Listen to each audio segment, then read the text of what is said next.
Pues es un privilegio nuevamente para mí estar aquí en esta enseñanza de Yom Kippur. Ya, no sé, es un honor tan grande poder decir que ya perdí la cuenta de cuántas veces he enseñado. Estoy seguro que han sido por lo menos 3. Y definitivamente esta ha sido la primera vez que doy una enseñanza virtual.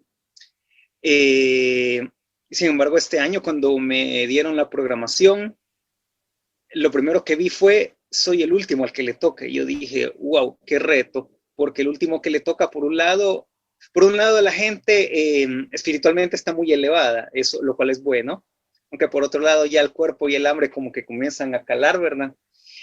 Pero más que eso, el gran reto es que uno dice, yo lo he visto en los años anteriores, que ya el último dice, ¿y qué más puedo decir? Ya casi que se ha dicho todo lo que puede decirse, entonces ese fue el primer reto. Y el segundo reto fue cuando Kenneth me dio el pasaje, me dijo, en este pasaje quiero que lo estudies, quiero que lo analices, quiero que lo reflexiones. Y quiero que ahí te bases en la enseñanza donde lo vi. Dije, híjole, doblemente, pero un doble reto, pero ciertamente ha sido un reto muy bonito que, pues, como dice el apóstol Pablo, pues Dios no nos pone en ninguna prueba que no somos capaces de superar. Y pues siento yo que yo he hecho mi parte, pues es decir, yo he estudiado, he leído 5 comentarios, más una enseñanza de 1 hora del pasaje que me tocó hoy. Así que pues me encomiendo en las manos de Dios, que sea de bendición y que ayude a poder ayudarles a tener un gran cierre de este gran y especial y virtual Yom Kippur que hemos tenido. Así que bueno, el pasaje base que estaremos ocupando será Hebreos capítulo 9, versículo del 13 y 14. Les voy a dar 30 segundos para que lo busquen. Mientras tanto lo busco yo también aquí en mi Biblia para leerlo yo aquí directamente.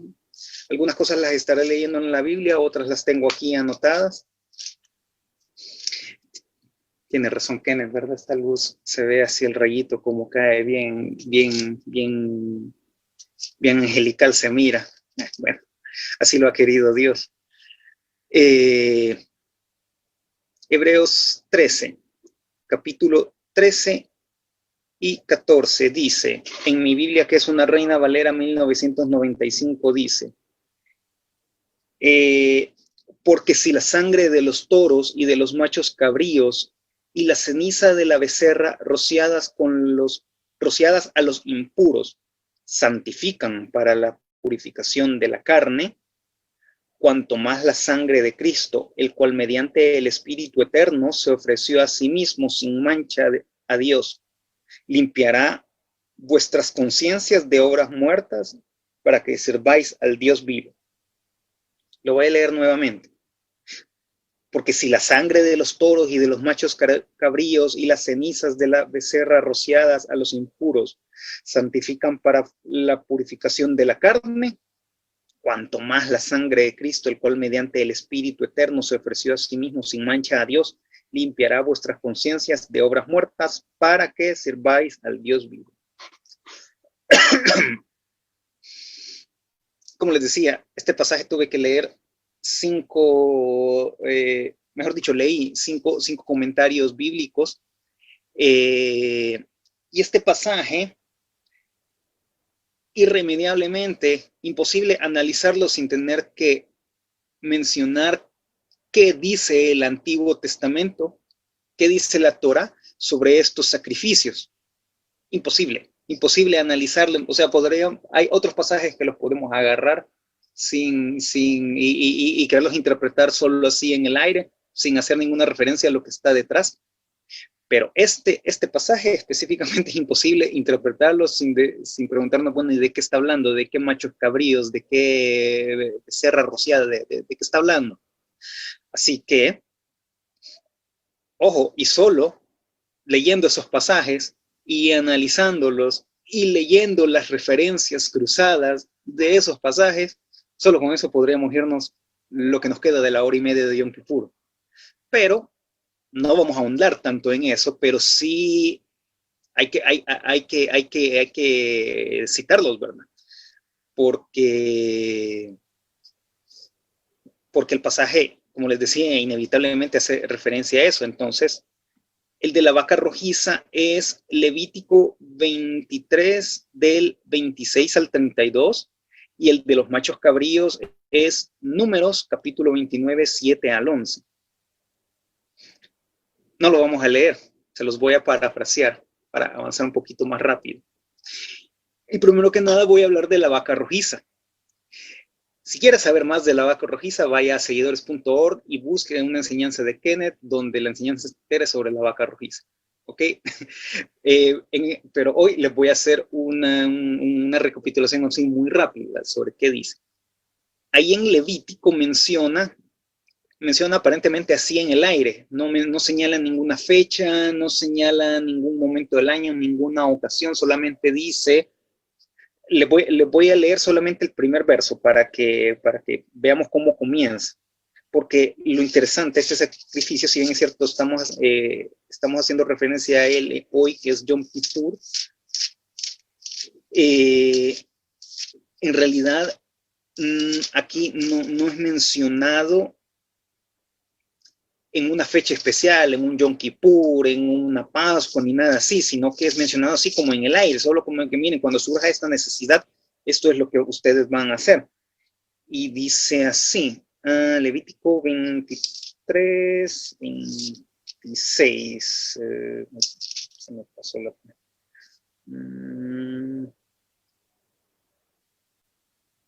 dice... No, perdón, ese es el de Yom Kippur. El de Yom Kippur en Levítico, el que estoy buscando es el número 19, perdón.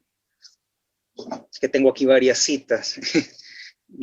Sí, aquí lo había señalado, esos otros pasajes de Yom Kippur. Levítico número 19 dice, la purificación de los impuros, dice el subtítulo que alguien le agregó aquí, ¿verdad? Como una técnica de memotecnia dice, 19.1 dice, el Señor habló a Moisés y a Aarón y les dijo, esta es la ordenanza de la ley que el Señor ha prescrito diciendo, di a los hijos de Israel que traigan una vaca rojiza perfecta, en la cual no haya falta, sobre la cual no se haya puesto yugo. Así es como comienza. Dice que manden a traer esta vaca que es pura, por decirlo así. Vamos a eliminar estas comillas que hice. Esta vaca que es decir, que es perfecta, que no se ha sometido a trabajo, para que sea ofrecida en sacrificio. Entonces, este sacrificio de por sí despierta muchas dudas, porque número uno dice de que no se hacía dentro del tabernáculo, se hacía fuera del campamento. Fuera del campamento se sacrificaba a esta vaca rojiza. Luego dice que la sangre se esparcía en dirección a donde estaba el tabernáculo. Nuevamente se hacía fuera del campamento y se esparcían sangre en dirección al tabernáculo en lugar de hacerse dentro del tabernáculo mismo. Y de ahí era quemada completamente y estas cenizas se recogían. Ahora, Eleazar, que era el hijo de Aarón, que era quien debía hacer este sacrificio, luego de hacer el sacrificio debía ir y purificarse. Es la primera cosa que no queda clara, ¿por qué había que purificarse después de esto? Bueno, dice que se hacía. Y luego decía de que otra persona viniera y que esta persona recogiera estas cenizas y las guardara. Y que esta persona se fuera a purificar también. Todas estas cosas son las que le despertaban duda a los teólogos, ¿verdad? Como que, bueno, a los teólogos comenzando con Salomón, que reflexionó sobre el misterio de este sacrificio y no lo logró discernir. Entonces, bueno, ok, Eleazar está bien, él lo sacrificó, digamos que estuvo en contacto con la muerte y debía purificarse, pero luego venía otra persona y recogía las cenizas y esa persona también quedaba impura. Y luego estas cenizas se diluían en agua y luego esa agua se rociaba sobre aquellas personas que se contaminaban con algún cuerpo muerto, ya fuera de un animal o el cadáver de una persona. Antes de entrar al campamento debían rociarles esta agua. Entonces, esto es todas estas características de este sacrificio son las que a los teólogos desde el rey Salomón no entendían, ¿verdad? O sea, ¿qué está sucediendo aquí? Porque, de nuevo, alguien salía, recogía las cenizas y esa persona quedaba impura, pero luego esas cenizas se diluían en agua y esa agua con esas cenizas eran las que servían para luego purificar a las personas que quedaban, venían impuras por tocar un cuerpo muerto. O sea, era una cosa que uno de los comentaristas que leí decía, el que escribió esto no nos explica cómo es que esto purificaba. Simplemente confiamos en Dios, pues obedecemos y los israelitas obedecían, bueno, esto es lo que hay que hacer y lo hacían. Y simplemente confiaban en Dios, que ese era el ritual para la purificación externa. Y luego, Levítico 16:5 es donde se habla de los dos carneros. Eso sí lo vamos a leer un poquito más. Levítico capítulo 16 a partir del versículo 5.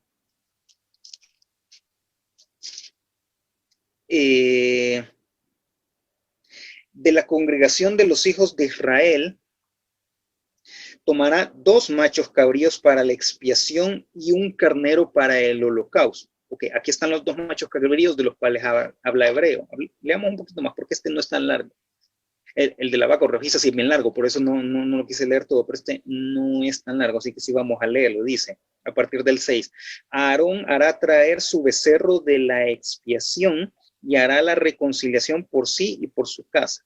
Después tomará los 2 machos cabríos y los presentará delante del Señor a la puerta del tabernáculo de reunión.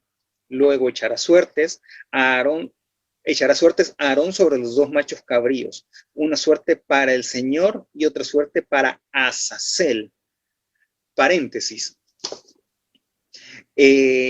Solo si tienen la duda, este nombre Azazel, entre uno de los comentarios que leí, decía que se refería a una montaña que estaba ahí en el desierto, en el wilderness, que era un lugar inhóspito, ¿verdad? Entonces, cuando dice para Azazel, se refiere a eso, pues, es decir, porque cuando leemos este nombre podemos pensar, ¿se referirá a un ángel?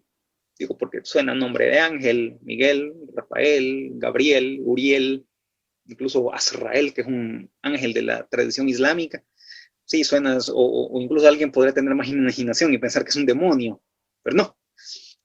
Según lo que leí, era simplemente un monte que estaba ahí en el desierto, pues, y es porque después este macho cabrío era el que se soltaba, y ya lo vamos a leer.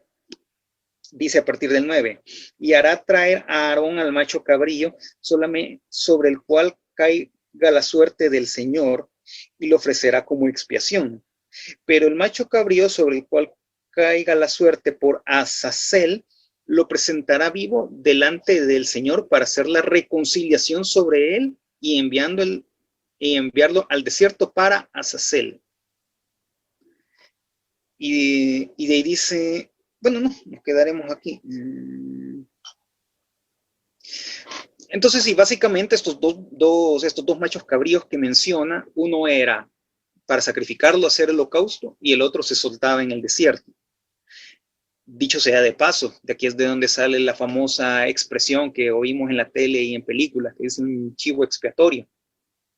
Es de esto de lo que está hablando, de estos chivos, carneros, machos cabríos que se usaban para expiar los pecados, que ellos pagaban por los pecados de alguien más. Bueno, de ahí sale la expresión chivo expiatorio, que es que se ocupa cuando a alguien se le echa la culpa de algo que sucedió y es alguien que no tiene ninguna culpa. Entonces, ahora, leyendo, bueno, ahora ya tenemos el contexto, ¿verdad? Ya sabemos cuáles son los sacrificios de los que nos está hablando el versículo 13 del capítulo 9 de Hebreos. Estamos con el primero de los 2 versículos. Entre el material que leí, en varias ocasiones oí que alguien que hacían referencia a los pecados inconscientes o los pecados involuntarios. Esto fue algo que me intrigó bastante y estuve investigando, ¿verdad? Entonces, hay una sección en Levítico que dice sacrificios para cuando una persona ha hecho un pecado involuntario. Que sí, que era cuando una persona hacía algo y después se daba cuenta de lo que había hecho y como quien dice, lo hizo, como dice el Chavo del Ocho, sin querer queriendo. Entonces, esta persona ofrecía estos sacrificios, los mencionan en Levítico 5, si no me equivoco. Pero nuevamente yo encontraba referencias a pecados involuntarios en este contexto de Yom Kippur y con esto de los dos machos cabríos de Yom Kippur. Entonces estuve ahondando yo, bueno, pero ¿de dónde sale la conexión entre esto y los pecados involuntarios? Y de hecho se ha ido la luz aquí en mi casa y ya regresó.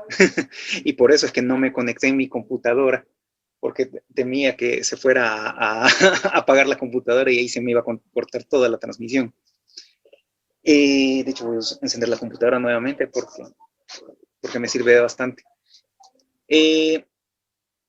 Entonces, ¿en qué estaba? Ah, sí, la conexión entre Yom Kippur y los pecados involuntarios y el sacrificio de los machos cabríos. Encontré les dije que había leído 5 comentarios bíblicos, pero 4 de ellos no lo mencionaban claramente. Tuve que recurrir a un quinto comentario de un comentarista muy conocido llamado Rabbi Shlomo Ben Itzhak, mejor conocido como Rashi. Quizás algunos ya lo han oído mencionar. Dice Rashi: por las impurezas de los hijos de Israel, y comenta Rashi, esto se refiere a las impurezas provocadas por los israelitas que entran al santuario en estado de impureza, y no les fue sabido al final, puesto que más adelante se declara que son transgresiones entre todos sus pecados, y pone una palabra aquí en hebreo que se leería shatah o shatah. Y dice, y el término shatah se refiere siempre a una transgresión cometida sin intención. Entonces ahí lo tenemos la conexión, es decir,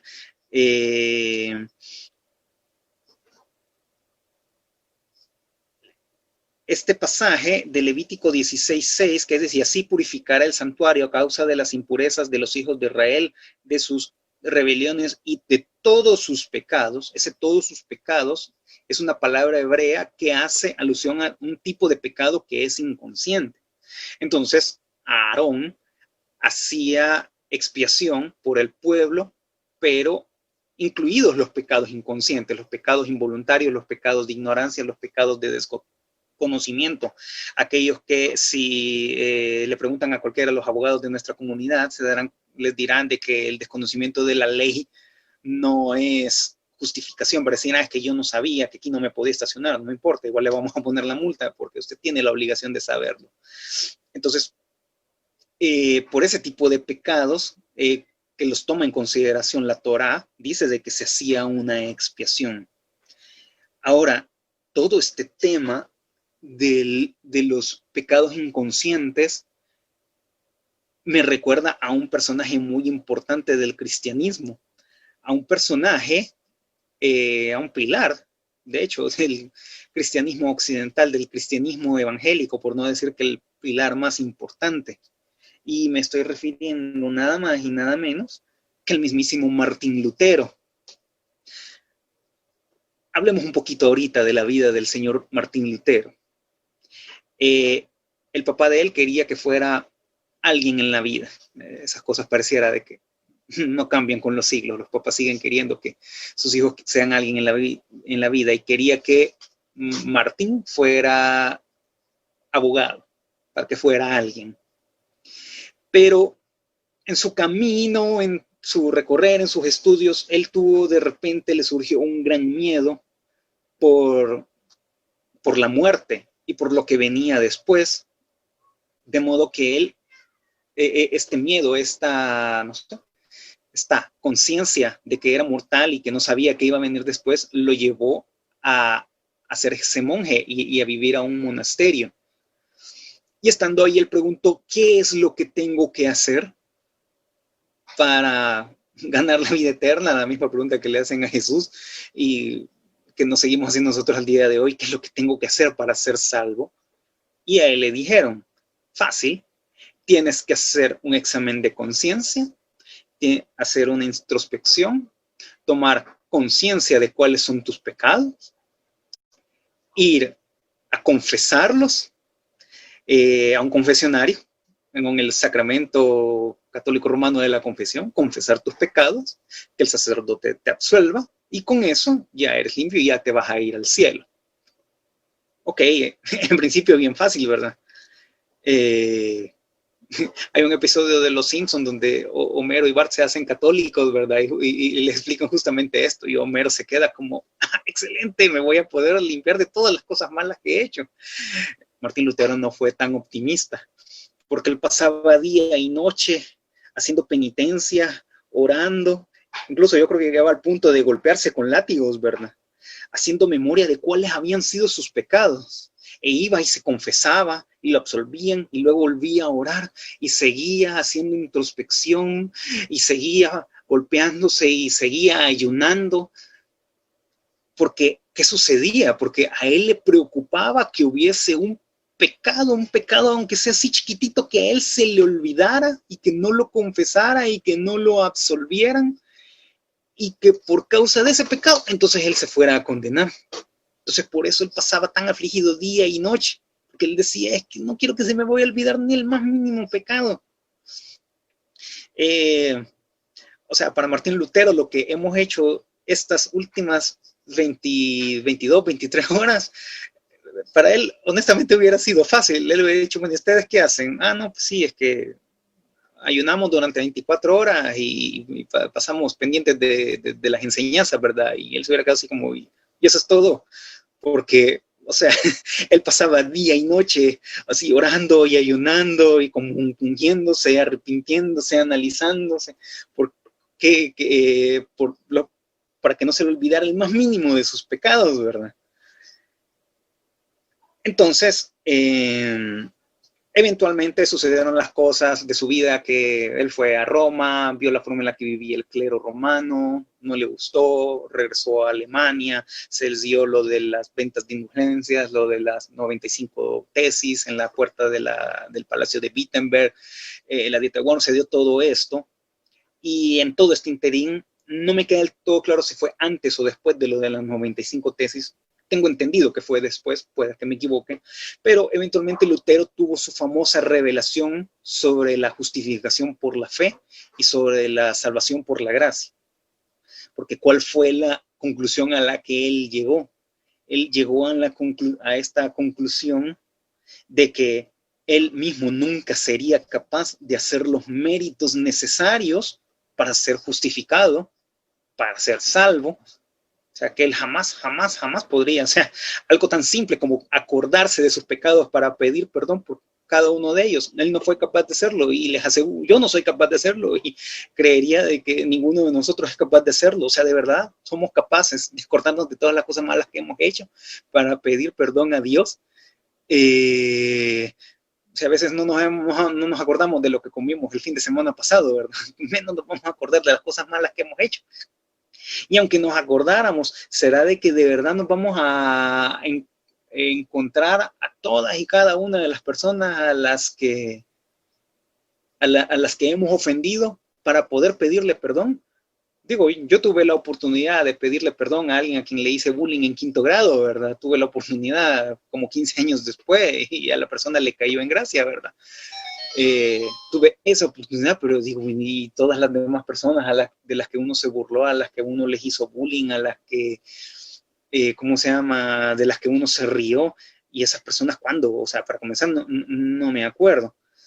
Y para seguir, ¿cuándo tendré la oportunidad? Es decir, nosotros mismos somos incapaces de hacer por nosotros mismos lo necesario para absolvernos de nuestros pecados, y esa fue la gran revelación que tuvo Lutero. Aunque solo para terminar la historia de Lutero, él no se quedó ahí.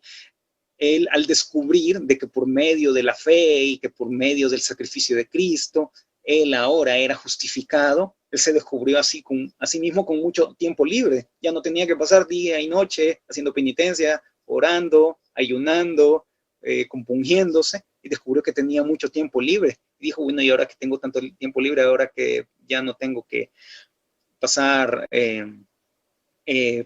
pasar dándome golpes de pecho, ¿verdad? Que como ya vimos eso ya es bíblico, bueno, él se dio cuenta de que ahora tenía mucho tiempo para amar al prójimo y hacer el bien a los demás, que fue, a final de cuentas, una de las cosas que Cristo nos mandó a hacer. Solo para que lo tengamos en mente, pues, de que Lutero no fue solo, ok, levanto la mano, acepto a Cristo y ya estuve y sigo con mi vida solamente yendo a la iglesia los domingos. No, en realidad, o sea, él primero que nada pasó un proceso largo de autoanálisis, ¿verdad? De reflexión para finalmente llegar a lo de la justificación por la fe, para luego desembocar esto al final, en la sedacá, en el amor al prójimo, en la caridad, en las obras de justicia. Pero entonces todo esto nos hace que aterricemos nuevamente en el siguiente versículo del texto que nos compete hoy, que en el versículo 14, el cual dice, leamos nuevamente el 13 para acordarnos que decía, porque si la sangre de los toros y de los machos cabríos y las cenizas de la becerra rociadas a los impuros santifican para la purificación de la carne, ahora vamos al 14, dice, cuanto más la sangre de Cristo, el cual mediante el Espíritu Eterno se ofreció a sí mismo sin mancha a Dios, limpiará vuestras conciencias de obras muertas para servir al Dios vivo. Ok, ya con lo que hemos analizado ahora podemos aterrizar en la segunda parte. El versículo 13 nos habla de los sacrificios que servían para purificar el exterior. O sea, particularmente el sacrificio de la vaca rojiza. Era un mandamiento, era un ritual para purificar externamente. Pero internamente, ¿qué? Aquí es donde nos da la respuesta, Hebreos. Y esto es, como decía Kenneth anoche, un argumento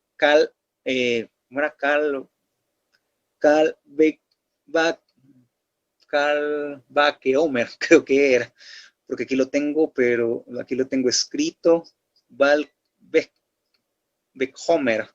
Lo que pasa es que no recuerdo que fuera así como Kenneth lo dijo, por eso tengo la duda, pero que es de lo liviano a lo pesado. Es decir, si el sacrificio de la vaca rojiza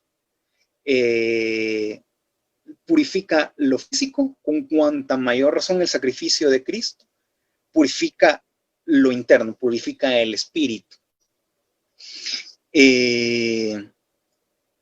Porque como les decía, los sacrificios que menciona el 13 purificaban lo exterior, pero el sacrificio de Cristo purifica el interior.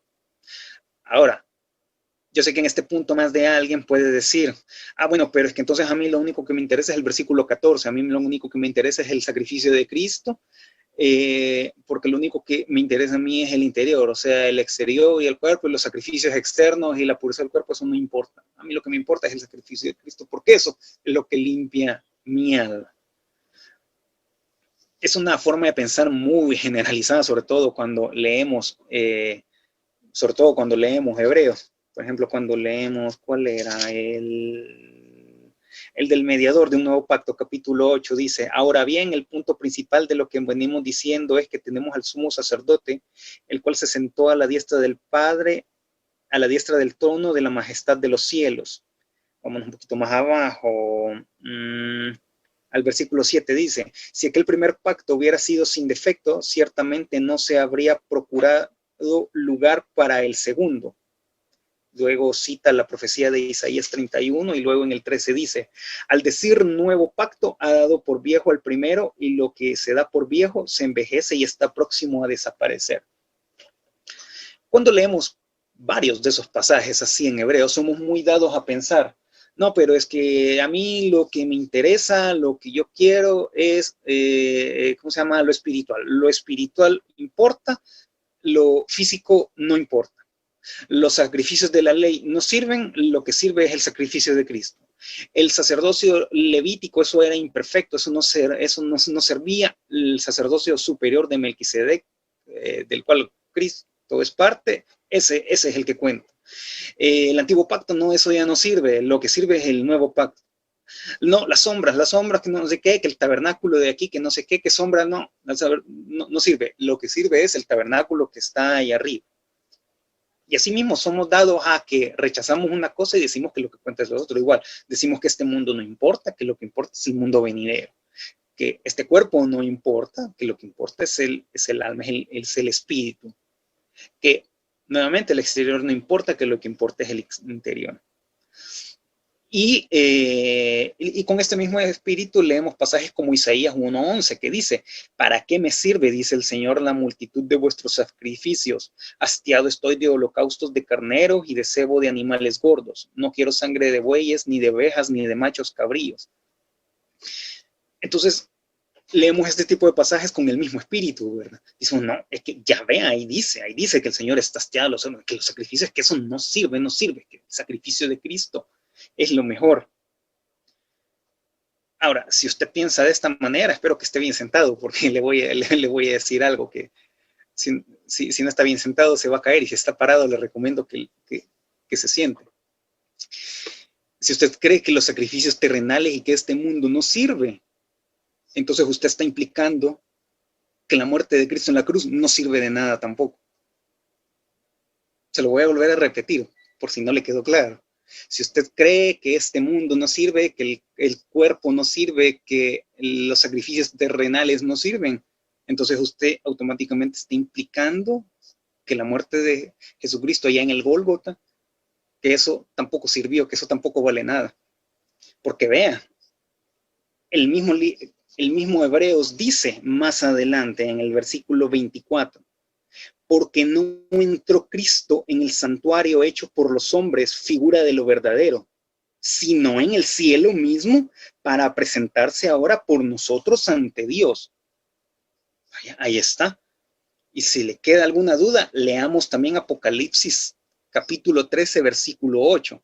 Esta es la parte donde habla de dos bestias y está hablando de la primera bestia, de la que salió del mar, y dice, y la adoraron, es decir, a esta bestia, todos los moradores de la tierra cuyos nombres no estaban inscritos en el libro de la vida del Cordero que fue inmolado desde el principio del mundo. Voy a leer nuevamente esa parte, esa última parte. El Cordero que fue inmolado desde el principio del mundo. Estos dos pasajes, junto con otros pasajes que andan por ahí, que hacen referencia a Cristo en la fundación del mundo, en el principio del mundo, lo que nos está diciendo es que el Mesías fue sacrificado en la fundación del mundo. O sea, para la fundación del mundo, el sacrificio del Mesías ya había tenido lugar y que, como dice Hebreos, él ya se había ofrecido a sí mismo en el tabernáculo celestial. Entonces, con eso, siguiendo de nuevo el razonamiento, ¿verdad? Esa forma de ver las cosas, que lo que importa es lo celestial y que lo terrenal no importa, siguiendo eso, entonces yo tendría argumentos para afirmar o no, de que entonces el sacrificio que cuenta es el que tuvo lugar en los cielos, y que el sacrificio que tuvo de aquí en la cruz, que es, pues como es aquí en la tierra, eso no cuenta para nada. ¿Estaría usted de acuerdo conmigo? No, lo más probable es que usted no esté de acuerdo conmigo, y sabe que de hecho yo tampoco estoy de acuerdo con esa postura, solo para que quede claro, ¿verdad? Yo tampoco estoy de acuerdo con esa postura. Ahora, ¿cómo lo resolvería usted? Seguramente usted dirá algo, no, pero es que en el momento en el que Cristo fue crucificado en el Gólgota, simultáneamente, espiritualmente, en el cielo, en el tabernáculo celestial, allá en las esferas celestiales, también se estaba dando el sacrificio espiritualmente. Tal vez una explicación así es la que usted le daría. Porque si es así, entonces permítame felicitarlo porque ya entendió entonces que lo que ocurre aquí en la tierra se conecta con lo que ocurre en el cielo, y que lo que está arriba hace sombra abajo, o voy a ocupar esta expresión más bonita porque eso de sombra suena un tanto feo. Lo que está arriba se refleja abajo. Lo que ocurre en los cielos se refleja abajo. Había un tabernáculo celestial. Moisés vio el modelo del tabernáculo celestial e hizo un tabernáculo aquí en la tierra. El Mesías, el Cordero, fue sacrificado allá en la eternidad. Bueno, se dio un sacrificio aquí también, un sacrificio terrenal, para que aquí en la creación se manifestara esa realidad eterna. Entonces, de esa misma manera, estos sacrificios, el sacrificio de la vaca rojiza, el sacrificio de los machos cabríos, es decir, todo es un reflejo de realidades celestiales. Y no se trata de preferir uno por encima del otro, sino de encontrar la relación entre uno y el otro. Y que haya como una equivalencia, es decir, como una igualdad, ¿cómo se lo explico? Como una relación entre el uno y el otro.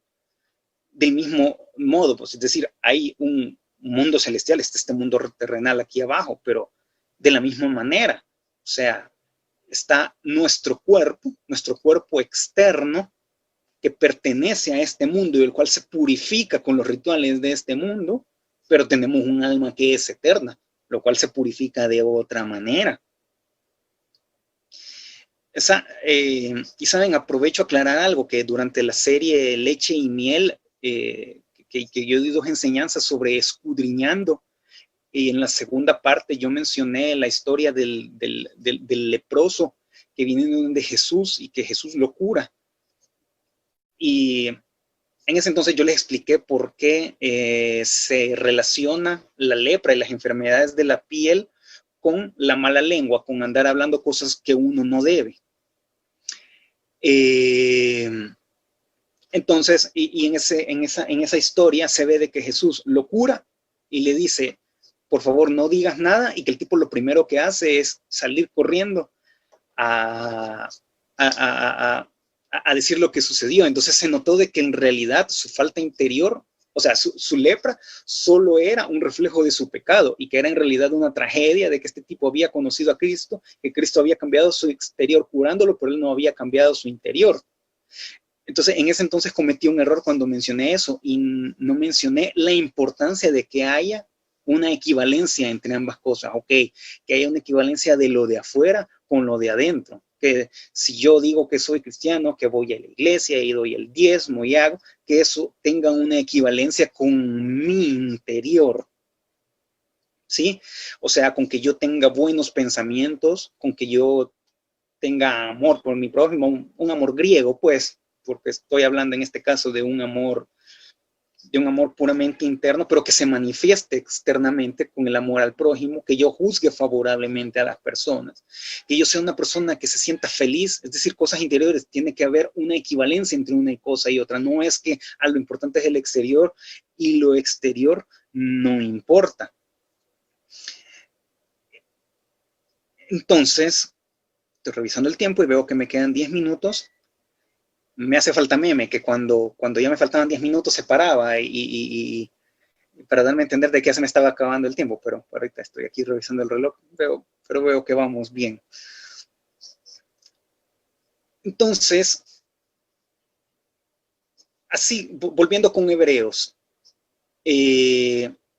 decía, el versículo 13, los sacrificios que purificaban el exterior y el sacrificio del Mesías, que tuvo un reflejo aquí en la tierra, del sacrificio que tuvo en el cielo. Eso es lo que nos limpia en nuestro interior. O sea, un sacrificio, y hablemos por un momento de este sacrificio, un sacrificio que tuvo en la eternidad. Por eso se dice que tuvo sacrificio al principio de los tiempos, porque como tuvo sacrificio en la eternidad no tiene ni principio ni fin. O sea, las cosas existen, no existe el tiempo ni el espacio como nosotros lo entendemos. Entonces, eso ya había sido antes de que el mundo fuera creado. Y solamente tenía que darse entonces su reflejo, o su sombra, como dice aquí Hebreos, ¿verdad? Tenía que darse en este mundo.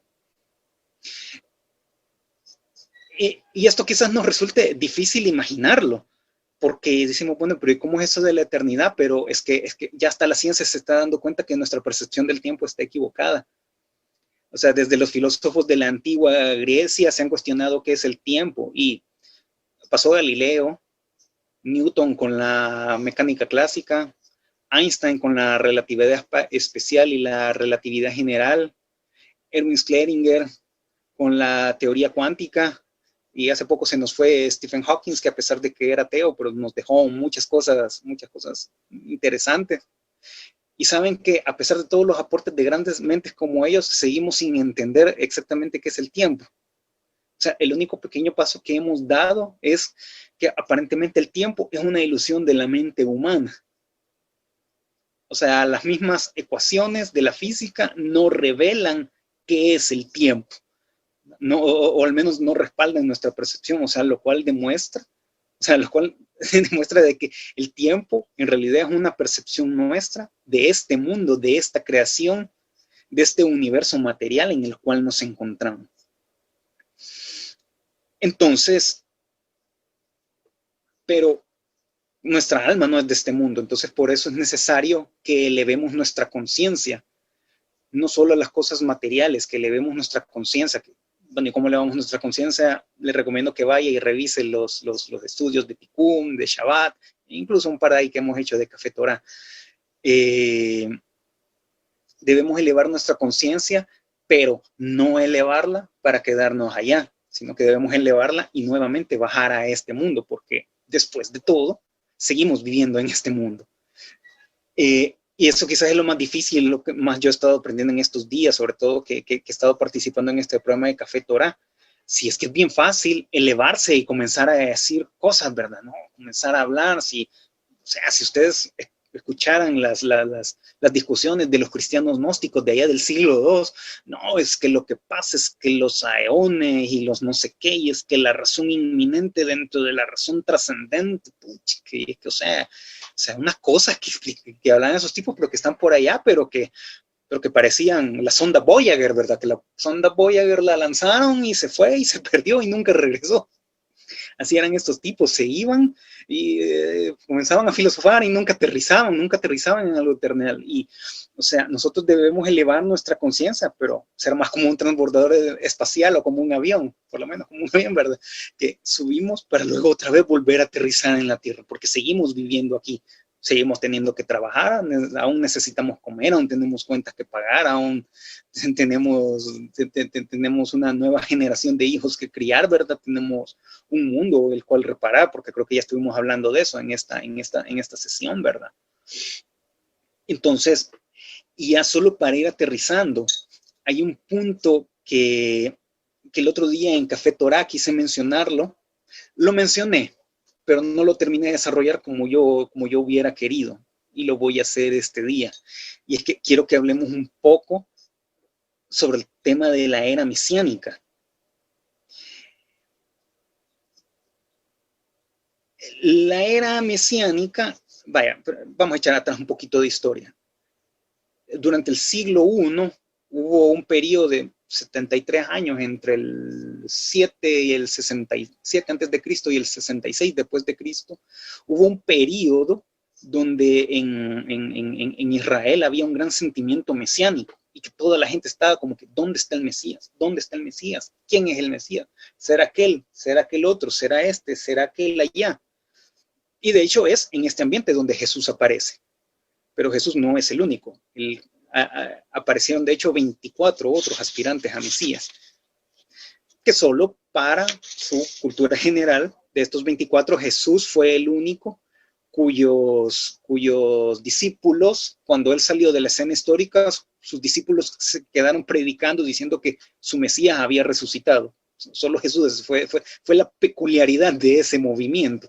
De que este Mesías, sus discípulos se quedaron predicando de que él había resucitado, los otros 23 no. Entonces, sucedía de que en Israel estaba este sentimiento mesiánico, por eso andaban proclamando Mesías por aquí y por allá. Eso se acabó en el año 66, entre el 66 y el 70, con la primera guerra judeo-romana, y con la destrucción del templo de Jerusalén en el 70. Después de eso como que se aplacaron los ánimos mesiánicos hasta como el año 135 que surgió Shimon Bar Kokhba, el famoso Bar Kokhba, que en Rabí Akiva lo declaró el Mesías. Ese fue quizás el último Mesías que declaró el pueblo de Israel, y que los romanos les hicieron así militarmente, pues, y los pusieron quietos, ¿verdad? A raíz de esto, y probablemente también de la aparición del cristianismo, no sé, es una tesis que, no sé, valdría pena hacer una tesis doctoral sobre este tema, sobre por qué cambió la teología judía sobre el mesianismo. Los judíos terminaron olvidándose de la figura del Mesías y comenzaron a centrarse en la figura de la era mesiánica. O sea, ya para ellos, si ustedes le preguntan todavía la fecha de un judío moderno, bueno, ¿y el Mesías? Ellos van a decir, aún hay hambre, aún hay violencia, aún hay pobreza, entonces todavía no ha venido el Mesías porque todavía no ha venido la era mesiánica. Porque ellos están esperando eso, la era mesiánica. Entonces, y se da de hecho dos monólogos simultáneos entre cristianos y judíos, ¿verdad? El monólogo cristiano que dice el Mesías ya vino porque tenemos a Jesucristo con estas características, y el monólogo judío que dice la era mesiánica el Mesías no pudo haber venido porque simple y sencillamente no estamos en la era mesiánica. ¿Y qué es la era mesiánica? La era mesiánica es eso de lo que nos habla Isaías, de que no se levantará nación contra nación, que el cordero y el león estarán echados juntos, que el niño de pecho jugará con la víbora, y, o sea, ese mundo de paz, que todo es paz y amor y kumbaya, como dicen los gringos, ¿verdad? Esa idea que de hecho nosotros tenemos muy grabada en nuestro inconsciente, ¿verdad? O sea, un mundo de paz.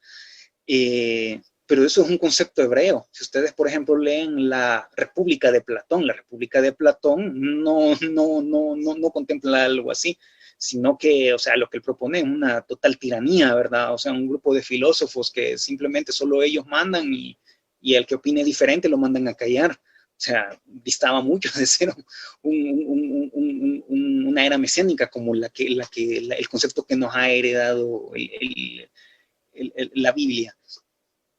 Pero entonces, dentro del mismo mundo judío, si le preguntamos a otros sobre este tema de la era mesiánica, habrán otros que lo han reflexionado más a fondo y dirán, es que en todas las generaciones hay un individuo que podría ser el Mesías. Pero, ¿y si el mundo no está listo para cambiar y entrar a la era mesiánica?